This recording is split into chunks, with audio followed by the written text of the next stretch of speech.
Hey, this place is pretty cool, guys, isn't it? I like to come to this place. I've seen it a few times.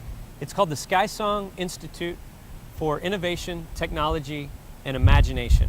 It's a pretty nice place, and I think what you're supposed to do is come and kind of hang out and use your imagination and be innovative. So let's innovate together, shall we? Ready? And on 3, go. Yeah, it's not working out for me too much either. Anyway, hey, what I wanted to talk to you about today is I wanted to tell you a story about a buddy of mine. His name's Ben Thomas. And Ben one day was delivering Chinese food. That was his job when he was 18 years old. And he had a whole bunch of those little boxes of Chinese food in the back, some fried rice, some chow mein. He had some General Chow's chicken and some of those other things. And he's loaded up back here. And he's driving down a highway, down a freeway in Houston, Texas at, 70 miles an hour or whatever. And as he was listening to the music and just kind of having a good time, he wasn't paying attention to the fact that there was some construction up ahead and there were some cones starting to limit his lanes. And so it was kind of kicking him to the left, and he was just chilling out and the cones just kept creeping in on him. And by the time he finally noticed that he had to absolutely get over into the left lane, it was too late and the cones were right in front of him and there was somebody in the way, so he just had to plow right through him. And he plowed right through him, and when he did, the concrete was knocked out of the road in front of him, so the car just dropped down about a foot and he ran flat into a front end loader, and here comes all this Chinese food flying over the top of his head, and his car was wrecked. It was a pretty rough day for old Ben, but it taught a really good lesson for all of us. And that lesson is that we have boundaries in our lives. On a road, they're shown by cones, and we know that those are our boundaries. We have to stay inside of them. But for us as worship leaders and people who are involved in the worship leading process, those boundaries are called values. So for the next few days, we're going to be talking about the values that we all share. These are must-have values for our lives and for our teams that we serve on. The first value that we're going to talk about, and we're going to talk about it today, is the value of excellence.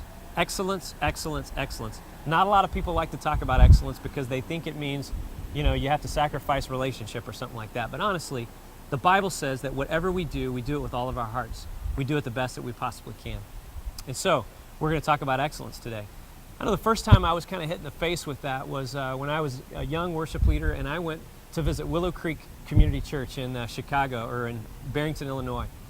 And so I was out there visiting, and I was looking in this room and I was completely overwhelmed because there was all these amazing lights and these giant projectors on the biggest screens I'd ever seen in my life, and huge windows that showed a lake out there, and they hit a button and all the drapes came down and it was dark, and they just were able to do all these great things with amazing band and actors and all this amazing technology. It was just really, really a cool experience. And I was sitting there going, I can never be excellent because look at all the things that they have. I mean, I was in a church that literally had one piano player that really was okay but not great. We had one light switch on the back of the sanctuary that when you turned it up or down, like it was on or it was off for the whole room, and that was all we had. And we had like 5 shades of red in the room with the carpet and the pews and everything. Completely not a good looking building at all. And I was sitting there going, how in the world is it possible for me to be excellent at what I do? Then I realized what excellence really is. It's not all the glitz and the glamour and the show and all the people we have, but excellence is doing the best we can with what we have.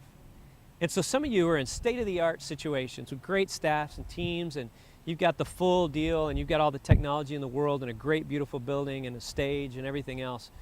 Some of you meet in the cafeteria of a school, or you have an old dilapidated building and it's all run down. Some of you have the best teams with the best musicians and the best actors and the smartest technology people that you could possibly have. And others of you are all by yourself trying to just figure out how to get from step A to step B. I understand both of those. I've been in both of those situations, but here's the thing you need to know. Excellence is not what you have, it's what you do with what you have. Okay? So there's some people in situations that are small and tiny and dilapidated and torn down that can actually be more excellent than those that have all the money and all the production they could possibly do, because it's doing the best you can with what you've got. All right? Well, here's what we're going to do today. You're going to learn about excellence in your workbook. You can head off to that in just a minute. But before you do, I want you to take a moment and just go listen to your favorite band or your favorite solo artist or whatever. Just YouTube it, or take a CD out or your MP3 player or whatever it is and listen to your favorite, and then go to your workbook after that. Okay, it's a 4-minute exercise before you do it. So I am going to do that myself, and I'm thinking I'm going to choose, yeah, Britney Spears for sure. Nah, just kidding. Or am I?